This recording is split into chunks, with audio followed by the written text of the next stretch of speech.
구두 수성공 시몬에게는 집도 땅도 없다. 그는 아내와 아이들을 데리고 농부의 오두막집에 새들어 살면서 구두를 만들고 고치는 일로 근근히 살았다. 품값은 형편없이 싼데 빵은 비쌌기 때문에 그날 끼니를 해결하는 것만으로도 늘 빠듯했다. 시몬 부부에게는 겨울옷으로 양가죽 외투가 딱 한 벌 있었는데 그것마저도 다 낡고 해져서 시몬은 벌써 2해째 새 양가죽 외투를 장만해야겠다고 벼르고 있었다. 겨울이 닥치기 전에 시몬은 돈을 조금 모았다. 지폐 3루블은 아내의 장롱 속에 숨겨놓았고 마을 사람들에게 빌려준 돈이 5루블 20코페이카쯤 있었다. 어느 날 아침 시몬은 마을에 갈 채비를 했다. 양가죽 외투를 살 작정이었다. 시몬은 위도 뒤에 솜을 넣은 아내의 무명 옷옷을 입고 그 위에 천으로 된 외투를 걸쳤다. 3루블은 호주머니에 넣고 나뭇가지를 잘라 지팡이로 삼은 뒤 점심을 먹고 출발했다. 빌려주었던 5루블을 받아서 이 3루블과 합하면 겨울용 양가죽 외투를 충분히 살 수 있겠지? 시몬은 생각했다. 시몬은 마을에 도착해서 한 농부의 오두막집을 방문했지만 농부는 집에 없었다. 농부의 아내는 다음 주에 돈을 갚겠다고 약속했다. 또 다른 농부를 찾아갔다. 그 농부는 돈이 한 푼도 없다고 맹세하면서 구두 고침값 20코페이카만을 주었다. 시몬은 하는 수 없이 외상으로 양가죽 외투를 사려고 했지만 상인은 시몬의 말을 믿지 않았다. 돈을 먼저 가져와요. 그럼 원하는 양가죽 외투를 가질 수 있을 거요. 외상값을 받아내기가 얼마나 어려운지 잘 알잖아요. 결국 시몬이 마을에 가서 한 일은 구두 수선비 20코페이카를 받고 어떤 농부가 가죽창을 갈아달라고 맡긴 펠트 장화 한 켤레를 받은 것뿐이었다. 양가죽 외투를 사지 못해서 마음이 몹시 상한 시몬은 20코페이카로 몽땅 보드카를 사 마신 다음 집으로 향했다.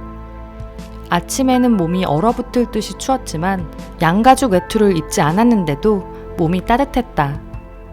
시몬은 지팡이를 쥔 손으로 언 땅을 두드리며 또 다른 손으로는 펠트 장화를 흔들면서 터벅터벅 걸어가면서 혼자 중얼거렸다. 양가죽 외투를 안 입었는데도 정말 따뜻한걸. 술 한 잔 걸쳤더니 그 술이 내 온 혈관을 따라 흐르는 게야. 그래, 양가죽 외투 따위 필요 없어. 그럭저럭 살고 있으니 됐지 뭐. 아무 걱정 안 할 거야. 그게 바로 나라는 사람이지. 뭐가 걱정이야? 난 양가죽 외투 없어도 살 수 있어. 필요 없다고.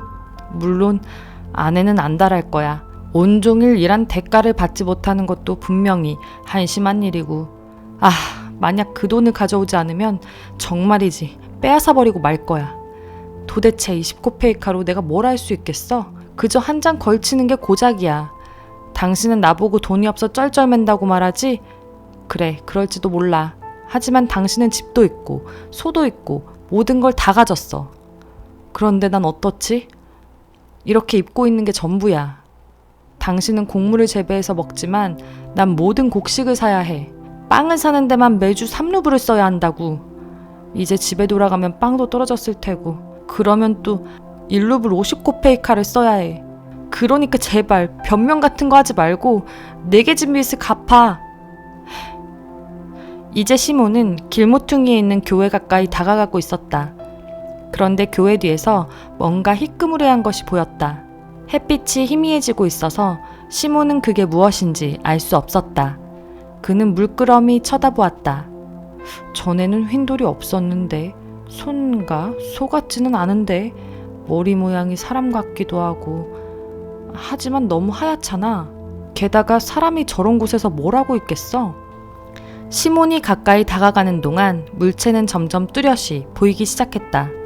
놀랍게도 그것은 정말로 사람이었다. 게다가 그는 벌거숭이로 살았는지 죽었는지 아무런 움직임 없이 교회에 기대어 앉아 있었다. 시몬은 공포에 사로잡혔다. 누군가 이 사람을 죽이고 발가벗긴 다음 저기 버렸을 거야. 쓸데없이 참견했다간 나중에 무슨 변을 당할지 몰라. 시몬은 계속 걸었다. 그 남자가 보이지 않도록 교회 앞쪽으로 지나갔다. 그렇게 얼마간 걸어가다가 그는 뒤를 돌아보았다. 그 남자는 이제 교회에 기대어 앉아있지 않고 몸을 움직이고 있었다. 그가 마치 자기를 바라보고 있는 것만 같아서 시몬은 더 큰 두려움에 휩싸였다. 저 남자에게 돌아가야 할까? 아니면 그냥 가야 할까? 가까이 가면 뭔가 무서운 일이 일어날지도 몰라. 저 남자가 어떤 사람인지 누가 알아? 좋은 일로 여기 온 건 아닐 거야. 내가 다가가면 벌떡 일어나서 내 목을 조를지도 몰라. 그럼 난 꼼짝없이 당해야 해. 설령 그렇지 않다고 해도 저 남자는 짐밖에 되지 않아. 벌거숭이 남자에게 내가 뭘 해줄 수 있겠어? 내 하나밖에 없는 옷을 줄 순 없어. 신만이 날 이곳에서 벗어나게 도와주실 거야. 시몬은 교회를 뒤로하고 걸음을 재촉했다. 하지만 곧 양심의 가책을 느끼며 길에 멈춰섰다. 그는 혼자 중얼거렸다. 시몬, 지금 뭐하고 있는 거야? 저 남자는 지금 도움을 받지 못하면 죽을지도 몰라. 그런데도 넌 슬그머니 지나쳤어. 두렵다고? 네가 강도를 두려워할 만큼 부자야? 아, 시몬, 부끄러운 줄 알아. 시몬은 뒤돌아서서 남자가 있는 곳으로 걸어갔다. 시몬은 그 낯선 사람에게 다가가 자세히 살펴보았다. 그의 몸에는 아무런 상처도 없었다. 그는 단지 모진 추위에 떨면서 두려움에 차있는 건강한 젊은이일 뿐이었다. 젊은이는 눈을 치켜뜰 힘도 없는 것처럼 시몬을 쳐다보지도 않고 몸을 뒤로 젖힌 채 그곳에 앉아 있었다. 하지만 남자는 깨어있는 것처럼 보였다. 시몬이 좀 더 가까이 다가가자 남자는 고개를 돌려 눈을 뜨고 시몬의 얼굴을 바라보았다. 그 한 번의 눈맞춤으로 시몬은 그 남자를 사랑하게 되었다. 시몬은 펠트 장화를 땅바닥에 던지고 띠를 풀어 장화 위에 놓은 뒤 자신의 천외투를 벗었다. 이럴 때가 아니에요. 자, 어서 이 외투를 입어요. 시몬은 남자의 팔꿈치를 잡고 일어나는 것을 도와주었다. 남자가 자리에서 일어나자 시몬은 그의 몸이 깨끗하고 건강하며 손발의 생김새가 아름답고 얼굴이 선하다는 것을 알게 되었다. 시몬은 남자의 어깨에 자신의 외투를 걸쳐주었다. 하지만 남자는 소매를 찾지 못했다. 시몬이 그의 팔을 소매에 넣어주고 외투로 그의 몸을 폭 감싼 다음 허리에 띠를 매주었다. 심지어 시몬은 자신의 너덜너덜한 모자를 벗어 그에게 씌웠다. 하지만 그렇게 하자 머리가 너무 시렸다. 나는 머리가 거의 벗겨졌지만 이 사람은 긴 곱슬머리야. 라고 생각하며 시몬은 모자를 다시 썼다. 발에도 뭔가 신겨야겠어. 시몬은 남자를 앉게 한 다음 펠트 장화 신는 것을 도와주며 말했다. 자, 이제 몸을 움직여서 따뜻하게 만들어요. 다른 문제는 나중에 해결합시다. 걸을 수 있겠어요? 남자는 일어섰다. 그는 시몬을 다정하게 바라봤지만 말은 한마디도 하지 않았다. 왜 말을 안 해요? 여긴 너무 추우니 얼른 집에 갑시다. 여기 내 지팡이를 짚고 힘들면 내게 기대요. 자, 발을 내디뎌요. 남자는 걷기 시작했다. 그는 쉽게 움직였고 뒤로 처지지도 않았다. 길을 따라 걸으면서 시몬이 물었다. 어디에서 오셨어요? 이곳에 살지 않습니다. 그럴 거라 생각했어요. 이 근방에 사는 사람들이라면 내가 죄다 잘 알고 있으니까. 그런데 어쩌다가 교회 근처에 있게 된 거요? 말씀드릴 수 없습니다. 혹시 누구한테 학대라도 당했나요? 아무도 저를 학대하지 않았습니다. 신이 벌하셨지요. 물론 신이 모든 걸 다스리시죠. 하지만 당신은 먹을 것과 쉴 곳을 찾아야 해요. 어디로 가고 싶소? 어딜 가나 제겐 다 마찬가지입니다. 시몬은 깜짝 놀랐다. 남자는 악한처럼 보이지 않았고 말씨도 부드러웠지만 자신에 대해서는 어떤 설명도 하지 않았다.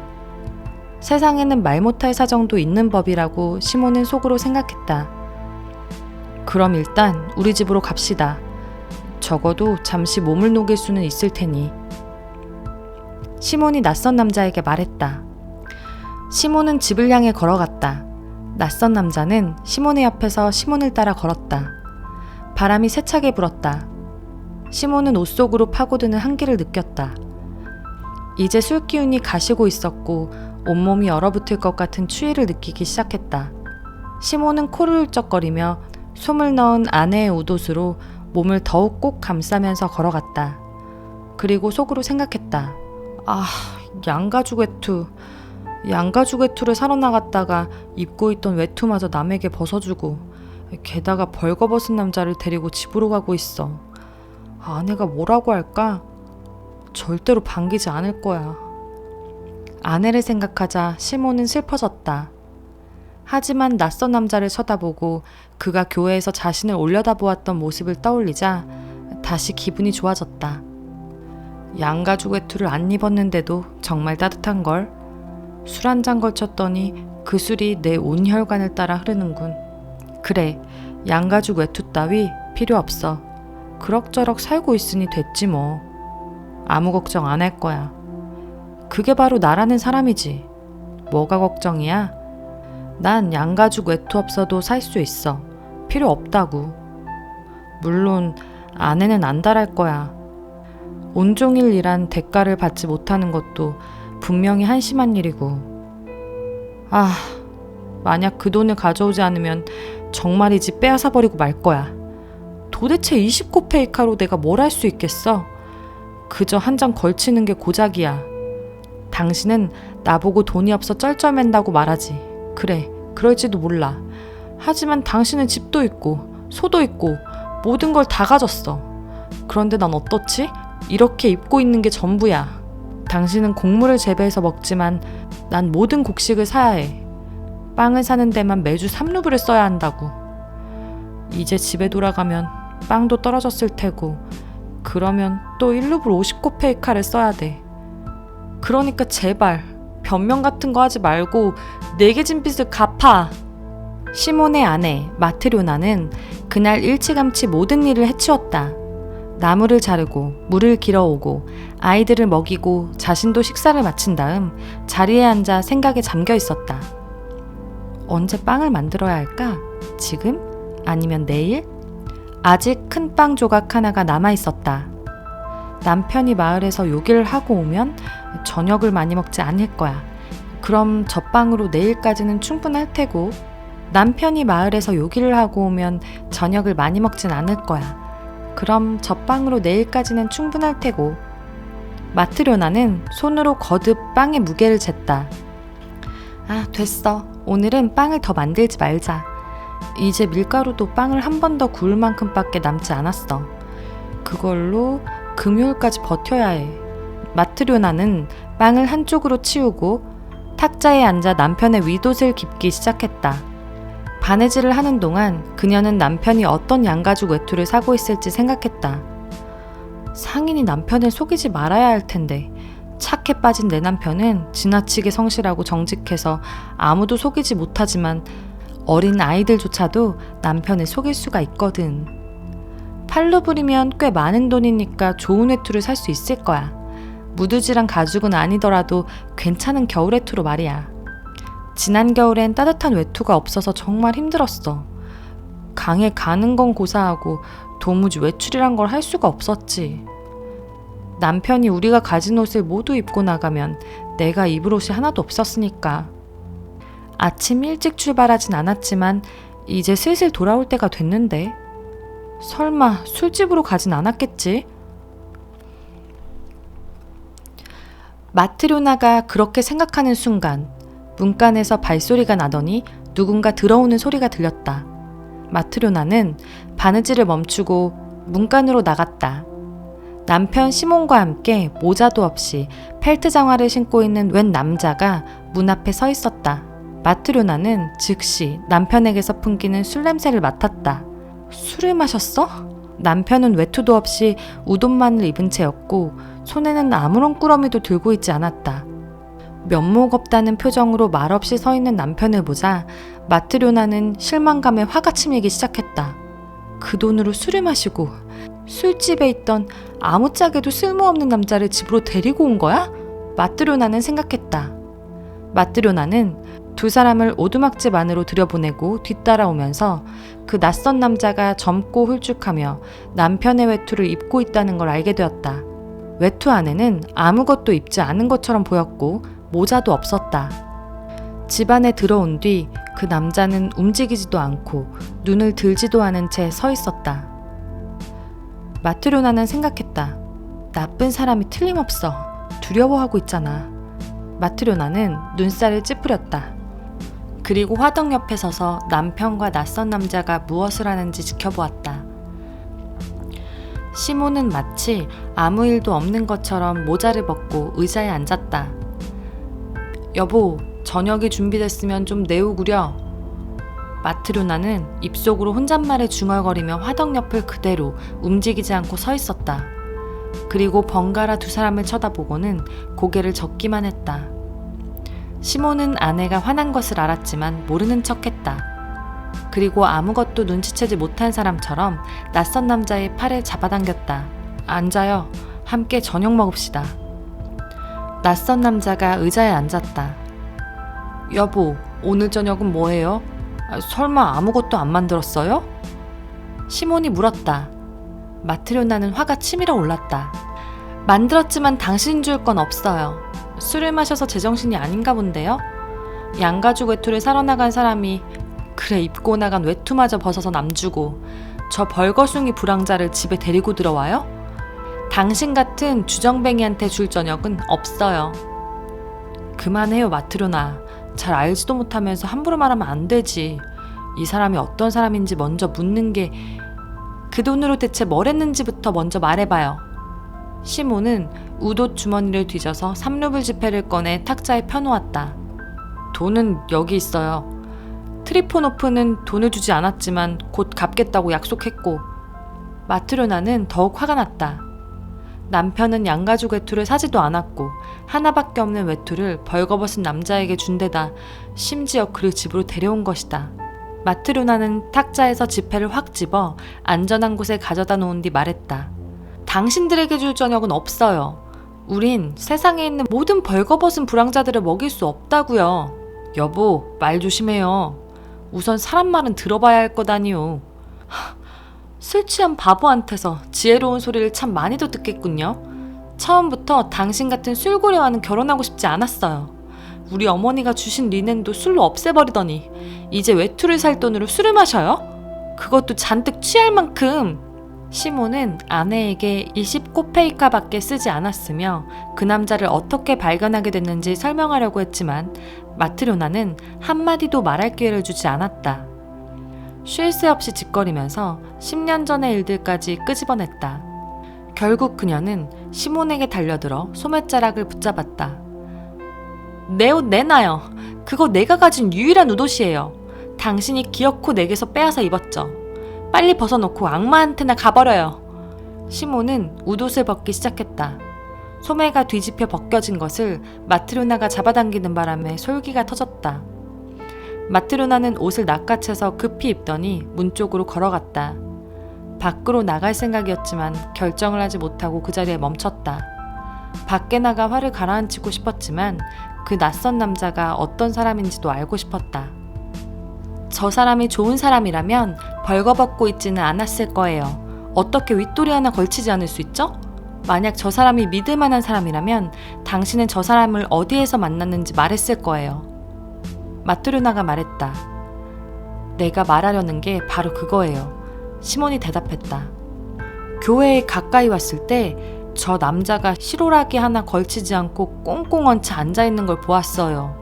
이런 날씨에는 절대 벌거벗고 그렇게 앉아있을 수가 없지.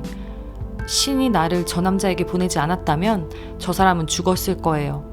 내가 어떻게 해야 했겠소? 저 남자에게 무슨 일이 일어났었는지 우린 모르잖아요. 그래서 저 남자에게 옷을 입히고 우선 이리로 데려온 거예요, 여보. 그렇게 화내지 말아요. 그건 죄를 짓는 거요.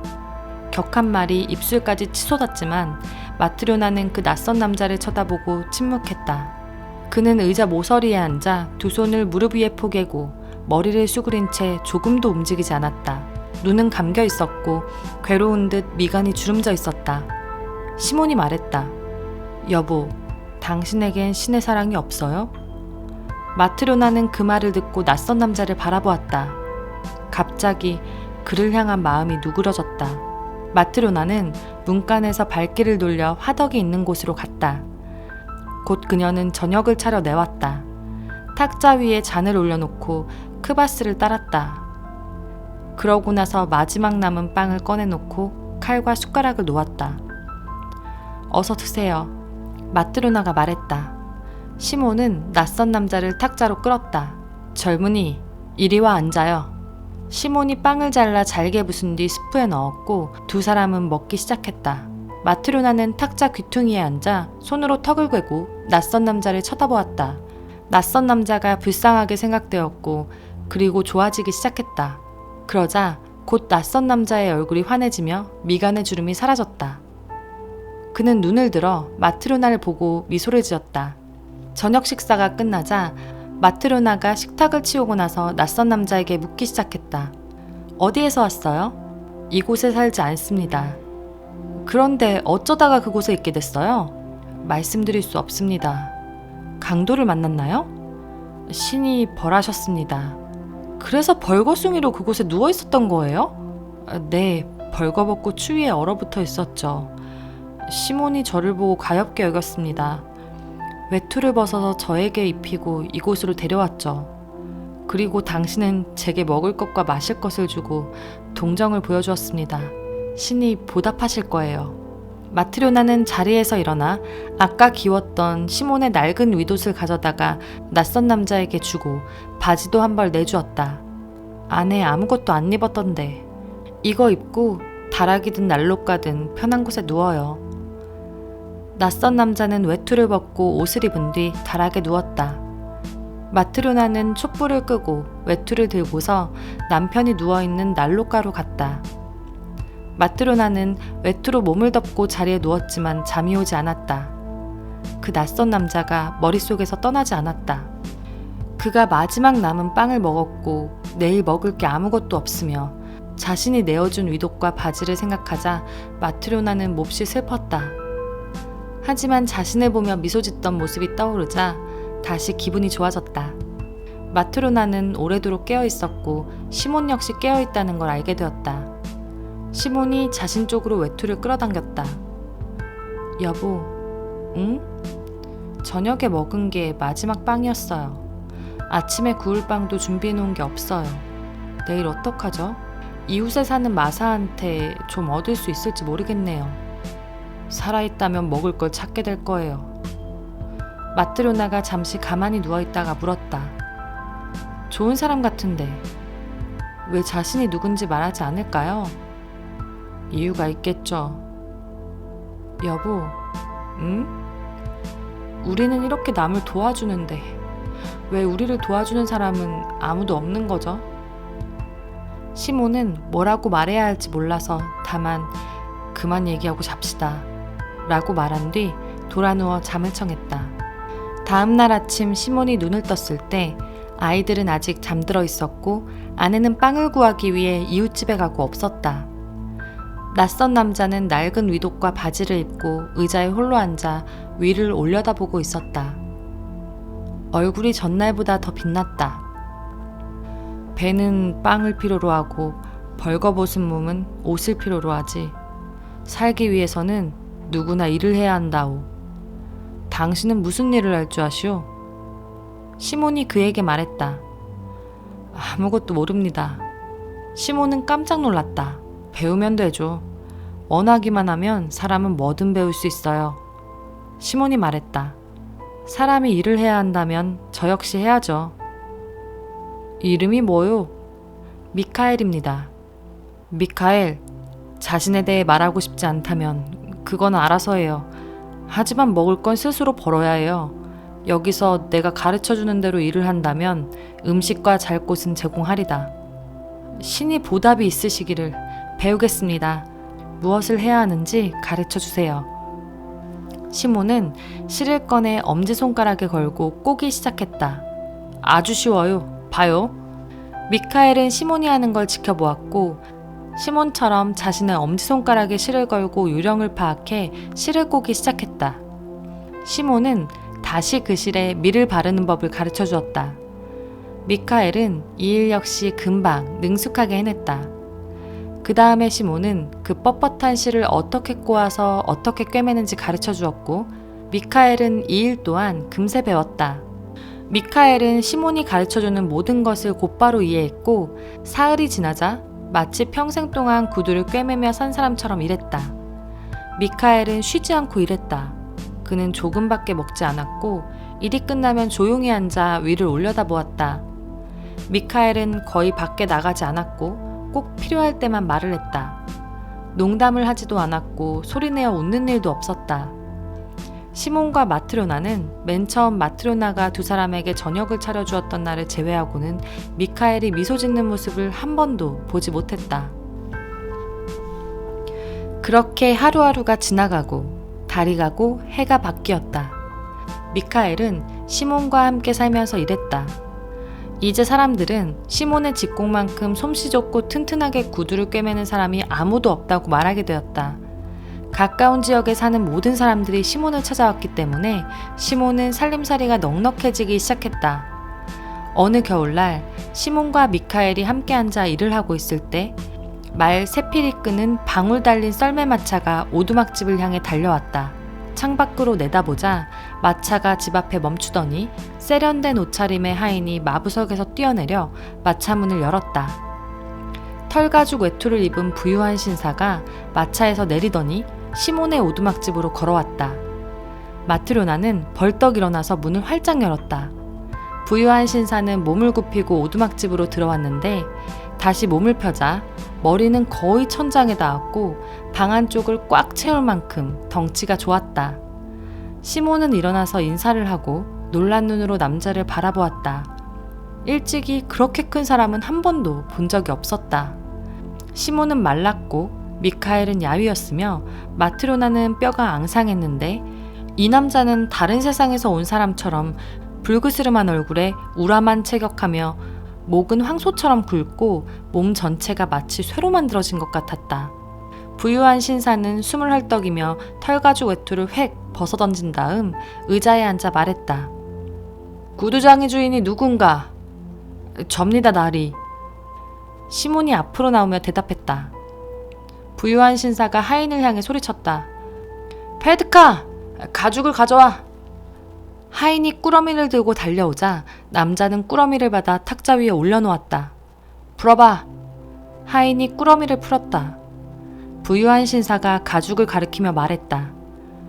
이보게, 이 가죽 보이지? 네, 나리. 이게 어떤 가죽인지 아나? 시몬이 가죽을 만져본 뒤 말했다. 아주 좋은 가죽입니다. 좋다마다. 자넨 이런 가죽을 평생 구경도 못했을 거야. 독일제에다 20루블이나 나가니까. 시몬이 소스라치게 놀라며 물었다. 그런 가죽을 제가 어디에서 볼 수 있었겠습니까? 바로 그거야. 자, 이걸로 내 장화를 만들 수 있겠나? 네, 할 수 있습니다. 그러자 부유한 신사가 시몬에게 큰 소리로 말했다. 할 수 있단 말이지? 그럼 누구를 위해 그 장화를 만드는지, 또 그 가죽이 어떤 건지 잘 기억하게. 자네는 내가 1년 동안 신어도 모양이 변하지 않고 꿰맨 데가 터지지도 않는 장화를 만들어야 해. 그렇게 할 수 있다면 저 가죽을 자르되, 할 수 없다면 지금 못한다고 말하게. 경고하는데 만약 그 장화가 1년 안에 터지거나 모양이 변하면 자넬 감옥으로 보내버릴 테니까.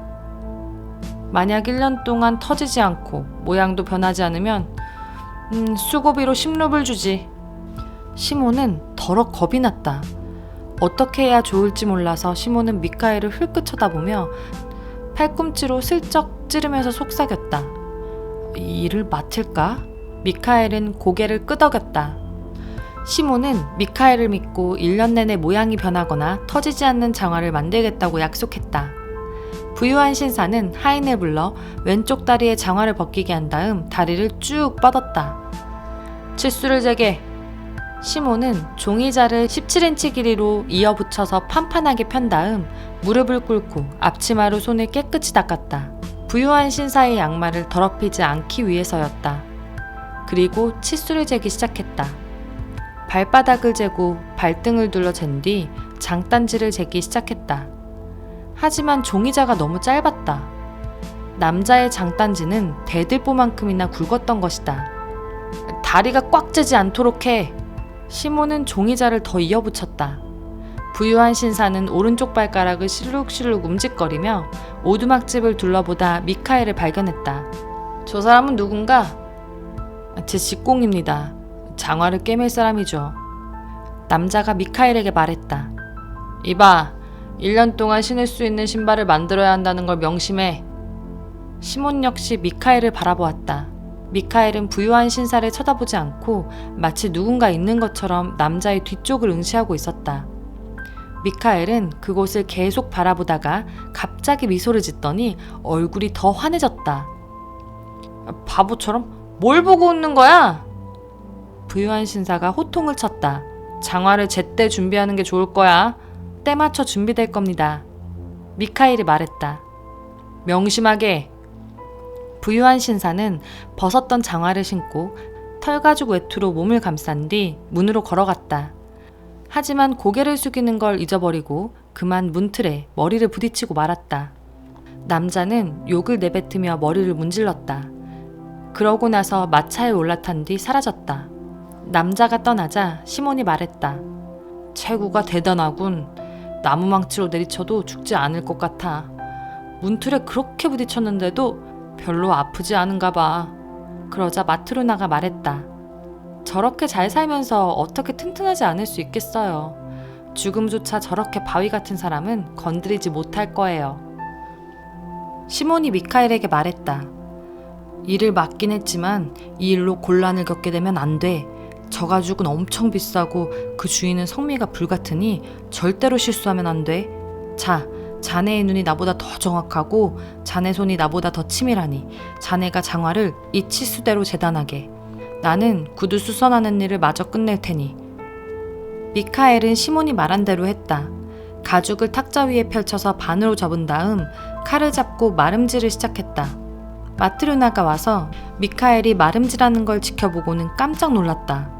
마트로나는 장화를 만드는 모습을 익히 보아왔는데 미카엘은 장화를 만들 때처럼 가죽을 자르지 않고 둥글게 잘라내고 있었던 것이다. 마트로나는 뭐라고 말할까 생각하다가 마음을 고쳐먹었다. 부유층 남자들의 장화는 내가 모르는 다른 방법으로 만드는지도 몰라. 그건 미카엘이 더 잘 알 테니 간섭하지 말아야지. 미카엘은 가죽을 다 자른 뒤 실을 꺼내 꿰매기 시작했다. 하지만 장화를 꿰맬 때처럼 실 2가닥으로 꿰매지 않고 부드러운 실내화를 꿰맬 때처럼 실 1가닥을 사용했다. 마트로나는 또다시 이상하게 생각했지만 여전히 간섭하지 않았다. 미카엘은 한낮이 될 때까지 꾸준히 신을 꿰맸다.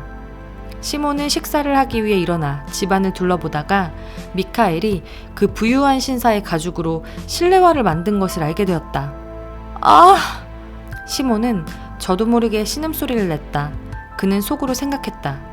1년 동안 나와 함께 일하면서 단 한 번도 실수한 적이 없는 미카엘이 어떻게 저런 무시무시한 일을 했을까?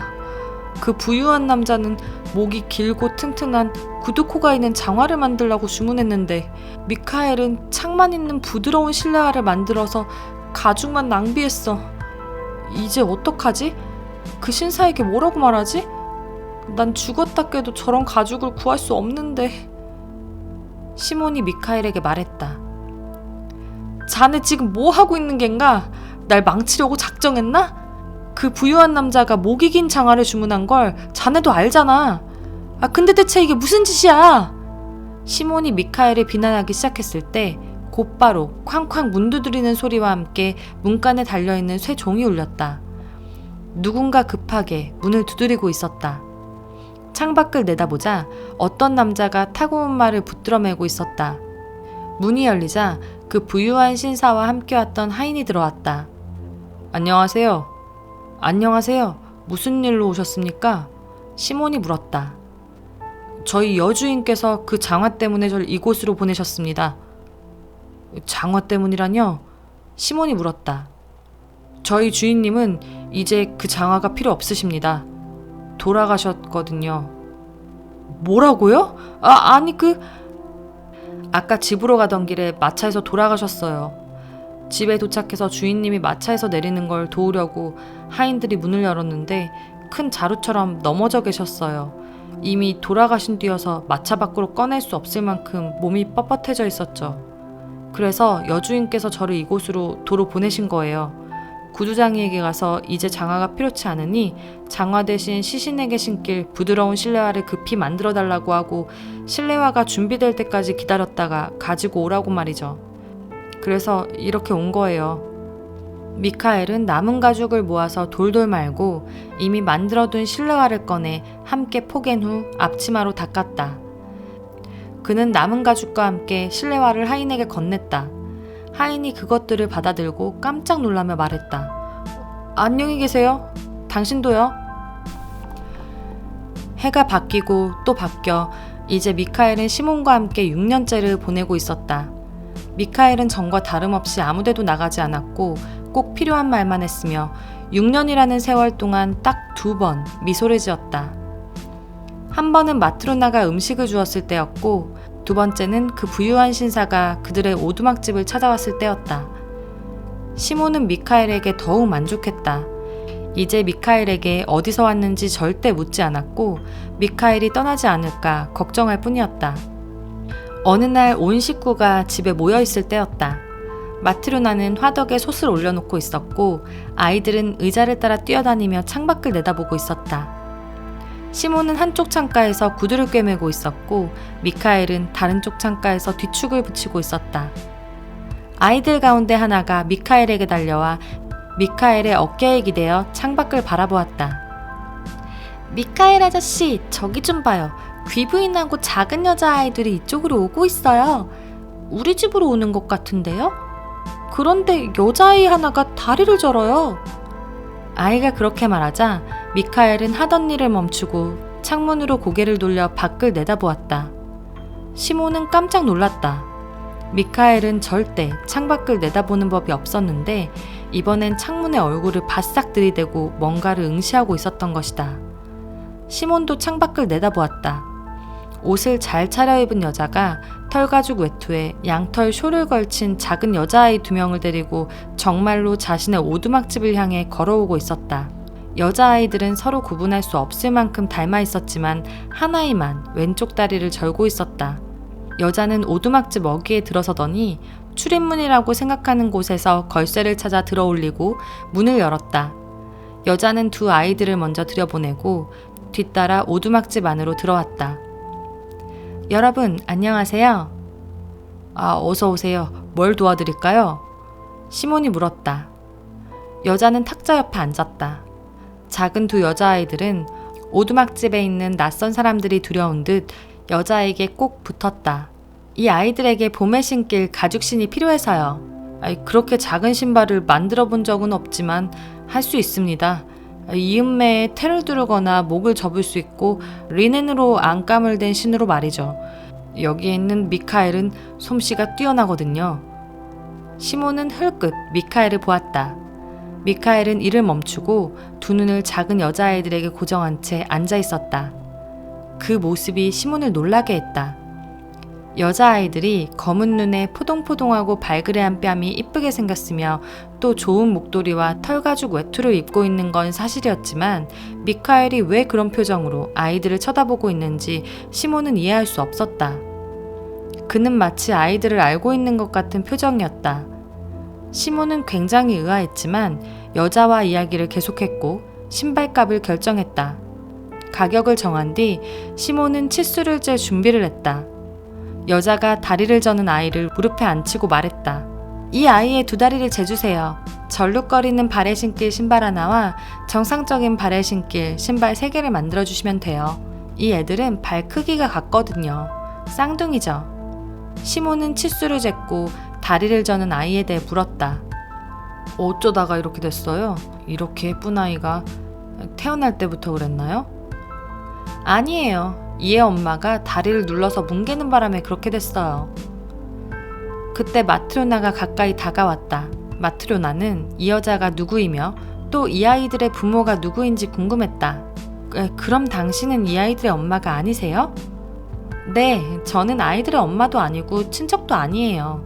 저와는 아무런 혈연관계가 없지만 제가 아이들을 양녀로 삼았죠. 친딸들이 아닌데도 그렇게 사랑하세요? 어떻게 사랑하지 않을 수 있겠어요. 둘 다 제 젖을 먹여서 키웠어요. 저한테도 아이가 하나 있었지만 신께서 데려가셨죠.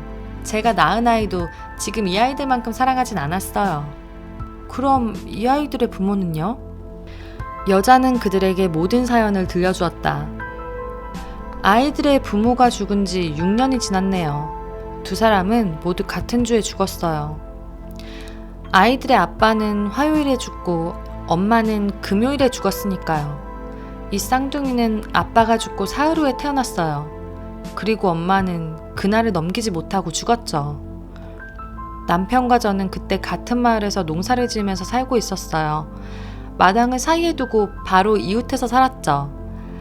아이들의 아빠는 멀리 떨어진 숲에서 나무를 베는 사람이었어요. 어느 날 나무를 베고 있을 때 나무 한 그루가 그만 그 사람 위로 넘어지고 말았죠. 그 사람 몸을 가로질러 떨어져 몸을 으깼고 내장이 밖으로 나왔어요. 집에 도착하기도 전에 그의 영혼이 신께 가버렸죠. 그 주에 그의 아내는 혼자서 이 쌍둥이를 낳았어요. 가엾게도 옆에 아무도 없었으니까요. 혼자서 쌍둥이를 낳고 혼자서 죽음을 맞이한 거예요. 다음날 아침 제가 그 집에 가서 오두막집 문을 열었을 때 불쌍한 아이 엄마는 이미 차갑게 굳어 있었어요. 죽을 때 이 아이 위로 굴러서 한쪽 다리를 뭉개고 말았죠. 마을 사람들이 와서 시신을 씻기고 밖으로 옮겼어요. 그리고 관을 짜서 묻어주었답니다. 착한 사람들이었어요. 이제 쌍둥이 아기들만 남게 되었죠. 아기들을 어떻게 해야 했겠어요. 그때 마을에서 아기를 키우고 있는 여자는 저 혼자뿐이었어요. 8주밖에 안 된 첫아이였죠. 그래서 제가 잠시 쌍둥이를 맡게 되었어요. 마을 사람들이 함께 모여서 쌍둥이를 어떻게 할 건지 생각하고 또 생각하다가 결국 제게 메리, 당분간은 당신이 저 아이들을 키우는 게 나을 것 같군요. 나중에 우리가 방법을 생각해 보겠소. 라고 말했어요. 저는 아기들에게 젖을 물렸죠. 하지만 처음엔 다리를 저는 이 아이에게는 젖을 주지 않았어요. 살 수 있을 거라고 생각하지 않았거든요. 하지만 속으로는 왜 이 불쌍하고 죄 없는 아기가 고통을 받아야 하나 싶은 생각이 들었어요. 아기가 너무 가여웠어요. 그래서 젖을 먹이기 시작했죠. 제가 낳은 사내 아이와 쌍둥이 둘 모두 새 아기들에게 젖을 먹였어요. 그때만 해도 나는 젊고 건강했고 좋은 음식을 먹었고 또 신이 제게 아주 많은 모유를 주셔서 철철 넘쳐 흘렀거든요. 때로는 두 아이에게 동시에 먹이고 한 아이를 기다리게 했어요. 한 아이가 충분히 먹었다 싶을 때 그 아이를 먹였죠. 신이 명하셨기 때문에 이 아이들은 잘 자랐고 제가 낳은 아이는 두 돌이채 지나기 전에 땅에 묻혔어요. 풍족하게 살았지만 저는 아이를 더 낳지 못했어요. 지금 제 남편은 재분소에서 곡물상으로 일하고 있어요. 급료가 좋은 편이라서 우린 잘 살고 있죠. 제가 낳은 아이가 없었기 때문에 만약 이 쌍둥이들이 없었다면 전 정말 외로웠을 거예요. 제가 어떻게 이 아이들을 사랑하지 않을 수 있겠어요. 이 아이들은 제 인생의 기쁨이랍니다. 여자는 다리를 저는 아이를 한 손으로 꼭 껴안고 다른 손으로 볼에 흐르는 눈물을 닦았다. 마트료나가 한숨을 내쉬고 말했다. 사람은 아버지나 어머니 없이 살지는 몰라도 신 없이는 살 수 없다는 격언이 맞아요. 그들이 함께 이야기를 나누는 동안 갑자기 미카엘이 앉아있는 한쪽 구석에서 마른 번개가 치는 것처럼 오두막집 전체가 환하게 밝아졌다. 모두 미카엘이 앉아있는 곳을 바라보았다. 미카엘은 손을 무릎 위에 포개고 앉아 위를 올려다보며 미소를 짓고 있었다. 여자는 아이들을 데리고 떠났다. 미카엘은 의자에서 일어나 일감을 내려놓고 앞치마를 벗었다. 그러고 나서 시몬과 마트로나에게 머리를 숙여 인사한 다음 말했다. 안녕히 계십시오. 신께서 저를 용서하셨습니다. 두 분이 했던 잘못에 대해서도 용서를 구했습니다. 시몬과 마트로나는 미카엘의 몸에서 나오는 빛을 보았다. 시몬이 일어서서 미카엘에게 고개를 숙이며 말했다. 미카엘, 당신이 평범한 사람이 아니라는 것을 알고 있었습니다. 당신을 붙잡거나 자세한 것을 물을 수 없다는 것도 압니다. 이것만 말씀해 주십시오. 제가 당신을 발견하고 집으로 데려왔을 때 당신은 침울했습니다. 하지만 제 아내가 음식을 내오자 아내를 보고 미소를 지으며 밝아진 이유가 무엇인가요? 그 부유한 남자가 와서 장화를 주문했을 때 다시 미소를 짓고 더 밝아진 이유는 무엇이죠? 그리고 지금 여자분이 어린 아이들을 데려왔을 때 세 번째로 미소를 짓고 이렇게 환히 밝아진 이유가 무엇입니까? 미카엘, 왜 당신의 얼굴이 그토록 빛나고 왜 그렇게 3번 미소를 지었는지 말씀해 주십시오. 미카엘이 대답했다. 제게서 빛이 나오는 것은 제가 벌을 받았지만 이제 신께서 저를 용서해 주셨기 때문입니다. 그리고 제가 3번 미소를 지은 것은 신께서 3가지 진리를 배우도록 저를 이곳에 보내셨고 제가 그 3가지를 배웠기 때문입니다. 첫 번째 진리는 당신의 아내가 절 동정했을 때 배웠고 그래서 처음으로 미소를 지었지요. 두 번째 진리는 그 부유한 남자가 장화를 주문했을 때 배웠고 그래서 다시 미소를 지었습니다. 그리고 지금 그 작은 여자아이들을 보면서 3번째이자 마지막 진리를 배웠고 3번째로 미소를 지은 것입니다. 미카엘, 신이 왜 당신을 벌하신 거죠? 그리고 그 3가지 진리가 무엇인지도 알고 싶습니다. 미카엘이 대답했다. 제가 신의 말씀에 따르지 않았기 때문에 벌하신 것입니다. 저는 천사였는데 신의 말에 거역했습니다. 신께서 제게 한 여자의 영혼을 데려오라 하셨어요. 저는 지상으로 내려와 홀로 누워있는 병든 여자를 보았습니다. 그 여자는 막 쌍둥이 아이를 낳았죠. 아기들이 어머니 옆에서 힘없이 움직였지만 여자는 아기들을 가슴까지 안아 올릴 수 없었습니다. 여자는 저를 보고 신께서 자기의 영혼을 거두기 위해 절 보냈다는 걸 깨달았죠. 여자가 눈물을 흘리며 말했습니다. 신의 천사님, 제 남편은 나무에 깔려 죽었고 바로 얼마 전 땅에 묻었습니다. 저에게는 자매도 친척도 어머니도 없습니다. 고아가 된 제 아이들을 보살필 사람이 아무도 없어요. 제 영혼을 아직 데려가지 마세요. 제 아이들을 먹이고 키워서 제 힘으로 설 수 있게 될 때까지만 살게 해주세요. 아이들은 아버지나 어머니 없이는 살 수 없어요. 저는 여자의 말에 귀 기울여 들었습니다. 그리고 한 아이를 가슴에, 다른 아이를 팔에 안겨주고 하늘에 계신 신께 돌아갔습니다. 신 앞에 나아가 말씀드렸죠.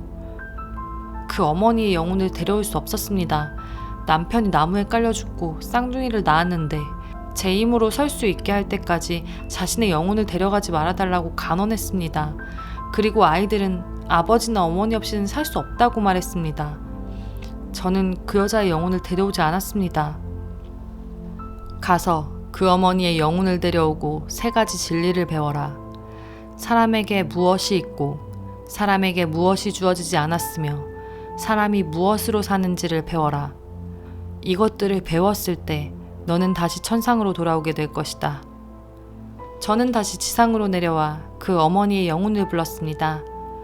갓난 아이들이 여자의 가슴에서 떨어졌지요. 여자의 육신이 침상 위에서 굴렀고 한 아기의 다리를 비틀었습니다. 저는 여자의 영혼을 신께 데려가기 위해 마을 위로 날아올랐습니다. 하지만 바람이 저를 붙잡았고 날개가 축 처지면서 떨어져 나갔습니다. 여자의 영혼이 홀로 신께 날아가는 동안 저는 지상으로 떨어졌죠. 시몬과 마트료나는 자신들과 함께 산 사람이 누구이며 자신들이 누구에게 옷을 주고 음식을 주었는지 알게 되었다. 두 사람은 경외와 기쁨으로 눈물을 흘렸다. 그러자 천사가 말했다. 저는 벌거숭이로 들판에 홀로 있었습니다. 인간이 되기 전까지 인간에게 필요한 것이 무엇인지, 추위와 배고픔이 어떤 것인지 전혀 알지 못했죠. 굶주리고 얼어붙고 무엇을 해야 할지 몰랐습니다. 들판 가까이 신을 위해 지어진 교회를 보았고 피난처를 찾길 바라며 그곳으로 갔습니다. 하지만 잠겨 있어서 안으로 들어갈 수 없었죠. 그래서 최소한 바람이라도 피하기 위해 교회 뒤로 가서 앉았습니다. 저녁이 가까워 왔어요. 저는 굶주리고 얼어붙고 고통 속에 있었습니다. 갑자기 한 남자가 길을 따라 걸어오는 소리가 들렸습니다. 장화 한 켤레를 들고 혼잣말을 하고 있었죠. 사람의 모습이 된 뒤에 처음으로 보는 사람의 얼굴이었어요. 저는 끔찍해서 고개를 돌렸습니다. 남자는 겨울 추위에서 자신의 몸을 어떻게 지킬 것인지, 아내와 아이들을 어떻게 먹여 살릴 것인지 혼자 중얼거리고 있었습니다. 저는 생각했죠. 나는 추위와 배고픔으로 죽어가고 있는데 여기 있는 남자는 오직 자신과 아내가 입을 옷, 자신들이 먹을 것만을 생각하고 있구나. 저 사람은 나를 도울 수 없어. 남자는 저를 보고 눈살을 찌푸리더니 더욱 끔찍한 표정이 되어 다른 쪽으로 지나가 버렸습니다. 제가 절망하고 있을 때 돌연 남자가 되돌아오는 소리가 들렸죠. 저는 고개를 들었지만 남자는 알아보지 못할 정도로 달라져 있었습니다. 바로 전까지 남자의 얼굴에 가득했던 죽음이 사라지고 없었어요. 저는 그에게서 신의 존재를 느꼈습니다. 남자는 제게 다가와 옷을 입혀주고 저를 자기 집으로 데려갔습니다.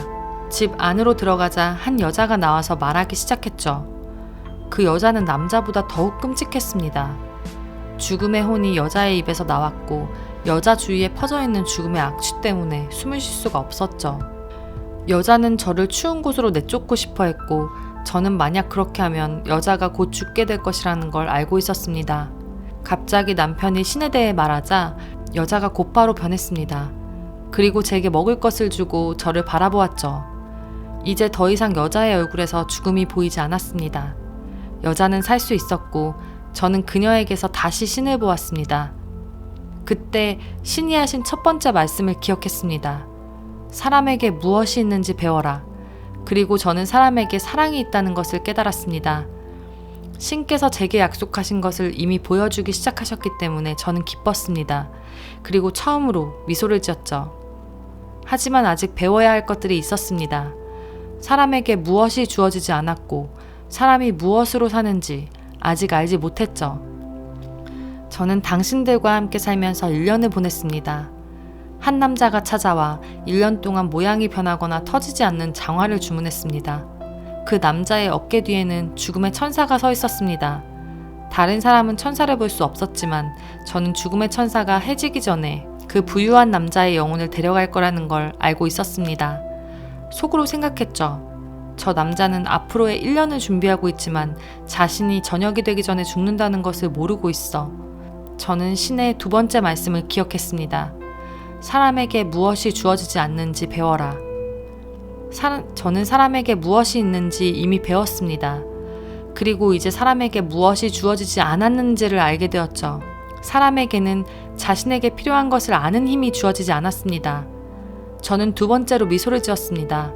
제 동료인 천사를 보게 되어 기뻤고 또한 신께서 제게 두 번째 배움을 보여주셨기에 기뻤습니다. 하지만 여전히 모르는 것이 있었죠. 사람이 무엇으로 사는가를 알지 못했습니다. 저는 신께서 마지막 배움을 드러내실 때까지 계속 살았습니다. 6년째가 되는 해, 그 쌍둥이 아이들이 여자와 함께 찾아왔습니다. 저는 그 아이들을 알아보았고 아이들이 어떻게 살아있게 되었는지 들었습니다. 이야기를 듣고 나서 생각했죠. 아이들의 어머니는 내게 아이들을 위해 살게 해달라고 간청했었어. 그리고 난 아이들은 아버지나 어머니가 없이는 살 수 없다는 말을 믿었지. 하지만 아무런 관계도 없는 사람이 아이들을 보살피고 키웠구나. 여자가 자신이 낳지도 않은 아이들에게 사랑을 보이며 아이들을 위해 눈물을 흘릴 때 저는 그 여자에게서 살아있는 신을 보았고 사람이 무엇으로 사는지 알게 되었습니다. 그리고 신께서 제게 마지막 배움을 보여주시고 절 용서하셨다는 걸 알았습니다. 그때 세 번째 미소를 지었죠. 천사의 몸에서 옷이 벗겨지고 그의 몸이 빛으로 덮여 눈으로 바라볼 수가 없었다. 천사의 목소리가 점점 커져서 마치 그가 아닌 하늘에서 들려오는 소리 같았다. 천사가 말했다. 저는 모든 사람이 자신을 위한 걱정이 아니라 사랑으로 산다는 것을 배웠습니다. 어머니는 자신의 아이들이 살기 위해 무엇이 필요한지 알지 못했습니다. 부유한 남자는 자신에게 무엇이 필요한지 알지 못했습니다. 어떤 사람도 저녁이 다가올 때 자신의 육신을 위해 장화가 필요할 것인지 아니면 자신의 시신을 위해 실내화가 필요할 것인지 알지 못합니다. 사람이 되었을 때 저는 제 자신을 돌보는 것이 아니라 지나가는 사람이 베푼 사랑 때문에 그리고 그와 그의 아내가 저를 불쌍히 여기고 사랑했기 때문에 살 수 있었습니다. 고아들은 그들을 낳아준 어머니의 보살핌이 아니라 그들을 불쌍히 여기고 사랑했던 한 낯선 여자의 가슴 안에 있는 사랑 때문에 살 수 있었습니다. 그리고 모든 사람은 그들 자신의 행복을 위한 생각이 아니라 사람에게 존재하는 사랑 때문에 사는 것입니다. 저는 신이 사람에게 생명을 주시고 그들이 살기를 바란다는 걸 알고 있었고 이제 그 이상의 것을 이해하게 되었습니다. 신은 사람이 떨어져서 사는 것을 바라지 않으시며 그리하여 저마다 자신에게 무엇이 필요한지 드러내지 않으신다는 걸 알게 되었습니다. 신은 사람이 하나가 되어 살기를 원하시며 그리하여 각각의 사람들에게 모두를 위해 무엇이 필요한지 드러내신다는 걸 알게 되었습니다. 비록 사람들이 모두 자신만을 걱정하며 사는 것처럼 보이지만 실은 그들이 사랑에 의해서만 산다는 것을 이제 이해했습니다. 사랑이 있는 사람은 신 안에 있고 신은 그 사람 안에 있습니다. 신은 사랑이기 때문입니다. 천사가 신을 찬양하는 노래를 부르자 오두막집은 천사의 목소리로 진동했다.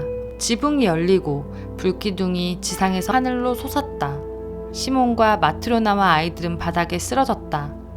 천사의 어깨에 날개가 펼쳐지더니 천사는 천상으로 올라갔다. 시몬이 의식을 되찾았을 때 오두막집은 이전 그대로였고 집 안에는 시몬의 가족만이 있었다.